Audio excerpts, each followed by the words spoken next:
లో ముఖ్యమంత్రి గారు చెప్పిన మాటలే మార్గదర్శకంగా నిలిచాయి. అధ్యక్ష, అణుదాడిలో విధ్వంసకరమైన హిరోషిమా నగరం లేచి నిలబడగా లేనిది ఆర్థిక విధ్వంసం జరిగిన ఆంధ్రప్రదేశ్ను తిరిగి నిలబెట్టలేమా అన్న మాటల స్ఫూర్తితో ఈ బడ్జెట్ను రూపొందించింది. అధ్యక్ష, గత ఏడాది మన రాష్ట్ర ప్రజలు ఎన్డీఏ కూటమిపై విశ్వాసం ఉంచి నవశకానికి నాంది పలికారు. రాష్ట్ర ప్రజలు ఈ అపూర్వమైన తీర్పుతో రాష్ట్రాన్ని సరైన మార్గంలో నడిపించి వారి ఆకాంక్షలను నెరవేర్చాల్సిన గురుతర బాధ్యతను మా ప్రభుత్వానికి అప్పగించారు. ఈ ఏకపక్ష తీర్పు బ్రాండ్ ఆంధ్ర పునర్నిర్మాణంలో మా నిబద్ధతకు పునరుత్తేజం ఇచ్చింది. గత ప్రభుత్వం తమ 5 ఏళ్ల పాలనలో సామాన్యులు ప్రశాంతంగా బ్రతకలేని భయానక మరియు అభద్రతా వాతావరణాన్ని సృష్టించింది. గత పాలకులు పాలన అంతా నిర్లక్ష్యం, విధ్వంసం ఇచ్చి ముందడుగు వేశారు.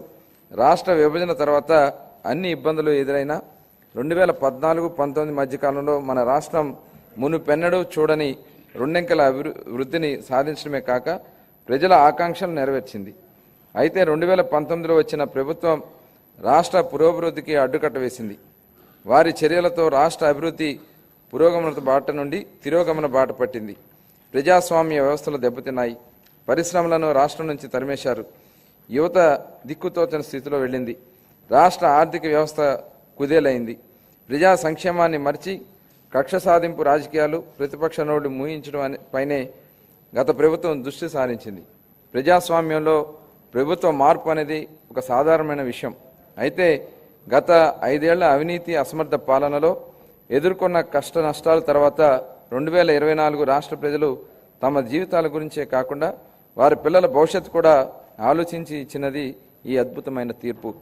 93% సీట్లు, 57% ఓట్లు, అసాధారణ మెజార్టీతో ప్రజలు వారి పిల్లల భవిష్యత్తు మరియు సంరక్షణ బాధ్యతలను మా ప్రభుత్వానికి అప్పగించారు. మా ప్రభుత్వం అధికారం చేపట్టిన తర్వాత మన రాష్ట్ర పరిస్థితులను సమీక్షించి లోతైన విశ్లేషణ జరిపి శ్వేతపత్రాల ద్వారా గత ప్రభుత్వం దుష్ట పరిపాలన బట్టబయలు చేసింది. తద్వారా మన రాష్ట్రం దిశానిర్దేశం లేకుండా అస్తవ్యస్తంగా ఉందని గుర్తించాము. మన రాష్ట్రంలోని సంస్థలన్నీ నాశనమయ్యాయి. ఆర్థిక వ్యవస్థ కుప్పకూలింది. అప్పులు భారీగా పెరిగాయి. మేం పాలనా పగ్గాలు చేపట్టే నాటికి మన రాష్ట్ర పరిస్థితి ఇదే. అధ్యక్ష, ఇలాంటి సంక్లిష్ట పరిస్థితుల్లో రాష్ట్ర పునర్నిర్మాణం ఎన్నో సవాళ్లతో కూడుకుని ఉంది. దీన్ని అధిగమించడానికి ఎంతో ధైర్యం, ఆశావహ దృక్పథం గల నాయకత్వం అవసరం. దార్శనికులు, సంస్కర్త, విధాన మార్గదర్శకులు మరియు అద్భుత మార్పుకు శ్రీకారం చుట్టగలిగిన గౌరవ ముఖ్యమంత్రి శ్రీ నారా చంద్రబాబు నాయుడు గారి నాయకత్వం వహించడం మన భావితరాల అదృష్టం. సవాళ్లను అధిగమించడంలో ఆయనే సాటి.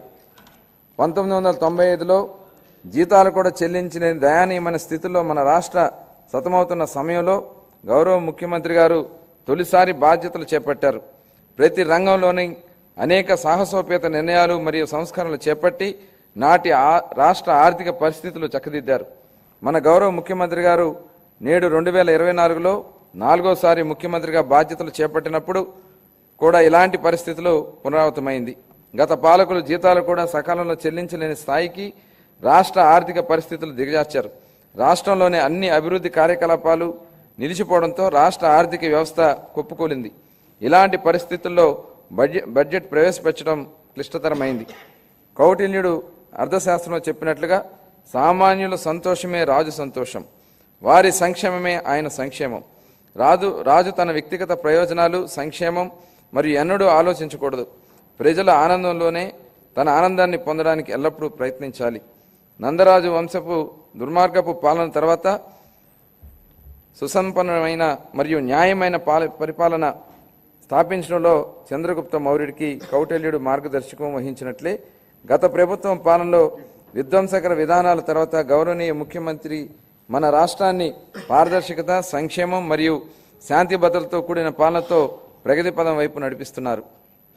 మన రాష్ట్ర పునర్నిర్మాణం కోసం మన ముఖ్యమంత్రి గారు నిరంతరం శ్రమిస్తున్నారు. మన రాష్ట్రంలో లభ్యమవుతున్న మౌలిక సదుపాయాల అవసరాలను బేరీజు వేసి కొత్త ఆర్థిక వృద్ధి అవకాశాలను గుర్తించి కొత్త విధి విధానాలతో రాష్ట్ర పురోగమనాన్ని కావలసిన విధాన సంస్కరణలు తీసుకువచ్చారు. గౌరవ ముఖ్యమంత్రి శ్రీ నారా చంద్రబాబు నాయుడు గారు మన రాష్ట్ర అభివృద్ధి కోసం 1990వ దశకంలోనే విజన్ 2020 డాక్యుమెంట్ను రూపొందించారు. అప్పటి ప్రతిపక్షాలు ఈ ఆలోచన విమర్శించాయి. కానీ నేటి హైదరాబాద్ను చూసినట్టయితే వారి విజన్ సాకారమైంది. అదే ఆయన దార్శనికతకు సామర్థ్యానికి నిదర్శనం. మళ్లీ 2024 మరొక గొప్ప విజన్ను దిశానిర్దేశం చేస్తూ గౌరవ ముఖ్యమంత్రి గారు స్వర్ణాంధ్ర 2047కు శ్రీకారం చుట్టి రాష్ట్ర అభివృద్ధికి మార్గదర్శకం చేశారు.